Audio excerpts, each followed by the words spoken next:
Hey y'all, hey, and welcome to another session of Meditations with Marigny. So today is a special day. I am here working on something for my son, and I thought that before I go into this event, I would do a video, and I want to kind of do it as a as an answer to a video that I saw earlier today. And I guess kind of as an answer, but also just to give some insight on where some people are. So if you have been following my channel, I would love for you to press like. I would love for you to share this with a friend, and I would love for you to subscribe. But I kind of want to talk about um, life in the dating world. And I want to speak from a perspective of, as you all know, my channel is about women. It's mainly, I'm sorry guys, I'm sitting outside, so I see an ant crawling right here. And my channel is about women who would desire to be married, and women who are walking in their Christian walk. And one of the things that I kind of wanted to speak about is the element of dating in this day and time. It is so different. Um, if I wasn't a woman of faith, I would have to say that it would be very discouraging. And I would say that because the quantity of men is not a lack, but the quality of them from a Christian and from a perspective of someone that has a husband mindset is different. I want to capitalize on a couple of things because I got to get inside, but I just felt led to lay this video down before I went in. One of the main things that I am seeing is that many good women were married to men who were not their match, and that relationship left them in a position where now they don't want to give what should be given to their next mate. That's one component. The second component is there are many great men who are husband and marriage material, but they have been mistreated, abused, and misused in previous relationships, previous marriages, and they are no longer interested in being in a healthy relationship. They're interested in relationship or relations, if you will, but they're not interested in a solid relationship. They no longer want to put in the work. And so for someone such as myself, and I believe that there is a pool of women that are out here, and I believe that there is a pool of men. I just believe that those men and women have not quite met one another or tapped into each other's um, circle of life. But I believe that even in me talking to some men who are married, and some of them are in what I would consider healthy marriages, and that's a good thing. I really, really listen to what those relationships are saying. And then there are others who they are in the marriage just because the time has gone on. They have put 5 years in, they put 10 years in, they put 15, 20, 30 years in, and they're just like, I'm just going to ride this out. And many of them are making a solid decision that they're going to just have an open relationship. They're going to stay married for the sake of saying that they're married, and they are going to have outside relations as far as their other needs are needing to be met. Now, as a woman who has experienced infidelity, and I want to say that sometimes men can just be lying because they just want to get with you. They're going to keep their wife, and they knew that they were going to keep their wife from the beginning. In my relationship, I did not know that there was anything wrong in our relationship because we weren't arguing and fighting and anything like that when he first stepped out of the relationship. So there was nothing, there was not a clue that told me that that was going to be an issue. Now, what he was telling the other people or the other women, I have no clue. And I will never know that. And honestly, at this point, after going through the healing process that I've gone through, I'm not concerned with that. But what I am looking at is the ability to meet someone now who has the same mindset that I do. I'm not interested in mistreating anyone. I'm not interested in not being vulnerable with someone. You know, nobody wants somebody else's leftovers. And when I say someone else's leftovers, in other words, if you're not willing to give that person all of you, like after you get to know them, and some people say 6 months, some people say a year, some people say 2 years. One person, I just heard them say they got to have 20 years. Well, that just means that that person is not, one, in a healed space, and two, they haven't met a woman that they feel like they want to invest that kind of time into. So, and that's okay. I think that what we must learn as a human race is that we have to be okay with allowing people to be where they are and to make the choices that they make. And once we are okay with that and we know that we are comfortable with whatever decisions that people make, then we can date differently. I am not looking to pressure anyone or have any type of thought process that I want a man to be with me because he feels pressured. The one thing that I learned from my marriage is that I don't think my husband was completely honest with me in his position for what he wanted in marriage.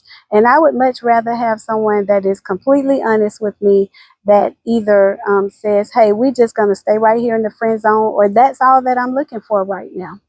And that's fine. That just gives me the opportunity to know whether or not I'm going to fit in that particular zone for that person. So I was listening to a couple of people this morning, and one of the ladies who I listen to often, you guys may hear me talk about her. She's a certified counselor, and she was talking about the process of so many unhealed people. You know, people are so quick to say what they will and what they won't do. I don't really pop off to say what I will or what I won't do. What I will say is that I'm going to first be led by what I feel God is leading me to do. Secondly, I know that whomever the man is that's for me, he's going to be working for kingdom business. And that does not mean that we're going to be neck deep over into the church, but it means that we are going to have a communal mindset, that we are going to be changing lives. We're going to be impacting people. This coming Friday, I am having a clothing drive for the young men at Georgia State University. And I am intentionally trying to collect 300 ties. I am collecting shirts, dress shirts, and pants and suits for them. The man that is for me, he's going to have a heart for the community. And he's not going to have an issue with events such as that are going to impact the lives of these children. So that's not connected to the church, but that's connected to the kingdom. Yeah, that's good. And so I also believe that, just in my experience and what I feel that I need, my husband is going to be somebody that is going to have been married before, because he's going to understand the concept and the unit of the responsibility that goes along with being the head of a household. I and I would say this to any woman that is out here, and any man. If you are a man and you have come out of a relationship and you have done the work on yourself to assure that you are prepared for another relationship, don't give that to just any woman. Why would you? Because if you have done the work and you hand it over to someone who has not done the work, she is not going to care for that. She is going to destroy it. And then for the women, you have to be able to trust his decision making. You must be able to put basically your life expectancies in his hand. That means that he will be making decisions about your household. He'll be making decisions about, how you all move as far as financial components. You must be able to trust that you can believe that he's making sound decisions on your behalf. And if you are going into a relationship with those hesitancies. Now, what I'm saying is that it's good to vet people, because there have been people that, I looked at them and I said, okay, they look good on the forefront. But then later on, as we continued to talk, I was like, this not going to add up.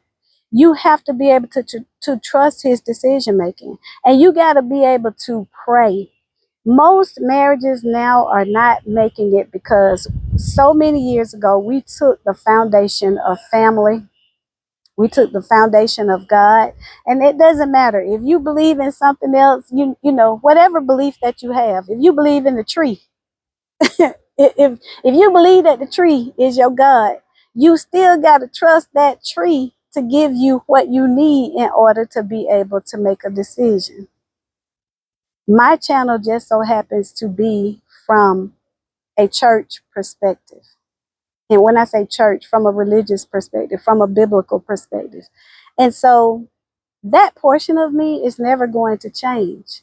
Now, has it evolved and does it look different than the way it did 20 years ago? It does, because I feel differently than I did 20 years ago. I am more balanced in my life. I'm more, I think, in tune with who I am in Christ and what He's expecting of me. So I will just say to you, don't lose hope, because most of the videos that I hear, if I didn't have a solid foundation in my faith, I would believe that marriage is no longer a solid option in this world. And what I will say is that I believe that it is. I just believe that eagles need to fly with eagles. I think pigeons need to stay with pigeons. I think horses need to stay with horses. I think unicorns need to stay with unicorns. And I think that even when I look at myself, if I'm completely honest about the errors that I feel that I have made, I feel that I have oftentimes dated outside of my realm. And when I say dated outside of my realm, I have been willing to say, well, he has this, he has that, and I'll settle for this. There are certain components that I know that I need. And if you know yourself well enough, when you start the dating process, you will then know what you can and you cannot settle for. And when I say settle, I need you to understand that that doesn't mean that anybody is more than or less than someone else. It just means that we don't match. And when we begin to walk out that particular space of our life, when we begin to say, I am willing to wait on my match, that's when we're going to see healthy and successful marriages. And people have gone and done the work on themselves. I can see a broken man. I can see it. I can see it because I'm now healed. And that doesn't mean that I don't have some broken spaces, but it means that I've done enough work on myself that when he comes at me with certain things, it's just, it ain't gonna happen. And I'm good with it. And so I just wanted to kind of put this out here because I was listening to a couple of content builders, and one a female and one a male. And I do say that the word of God says hope deferred makes the heart grow weary. So if you're hoping for something and it doesn't come, it will make your heart grow weary. It doesn't mean that you give up on it, but it does make it like where you're like, man, is this even possible? But also, if you're walking out your divine purpose, and like with me, I got so many other things going on in my life that even beyond just me being married, I have a fulfilled life. So even if God didn't send the husband, I have enough that I am doing here on the earth to fulfill my purpose, that that portion might be something that I miss, but it's not going to take away from who I am. And that's a part of what you really want. You want somebody that's whole enough, that they are doing enough in their own life, that they are fulfilled enough that you are just a component or you're just a part of that relationship with them. Marriage is not everything. It is a portion of who you are. And I think that there are just so many people that don't really look at that for what it's really worth. And love will be a component of it. You gotta love him. Ladies, you gotta love him. I watch some of these proposals, and in my mind, I'm thinking that ain't gonna be good. Because I can watch just how she responds at the proposal. She's more intrigued with the flowers and the room that's decorated and the people that are there than I can feel that she is about him. And so, and when you watch that, if she's more in tune with the stuff, You got to be careful with that, because time is going to come that it's going to test that relationship. It's going to test that marriage, that you might not have the stuff. And you got to have something else that is going to hold you to that relationship to make it solid enough to stay. So that's a story for another day. But I just wanted to give that response and just say to you guys that if you have enjoyed this video, I hope that you have. I hope that you will click like. I hope that you will share it with a friend. And I hope that you are encouraged to know that what God has placed in your heart, it is coming. This is your year of manifestation. And just believe that God is sending everything that you need. That's man and or woman. All right, y'all. Love y'all. Have a great day. If you like the video, click like. I'd love for you to share it with a friend. And I would love for you to subscribe. Have a good day. Bye.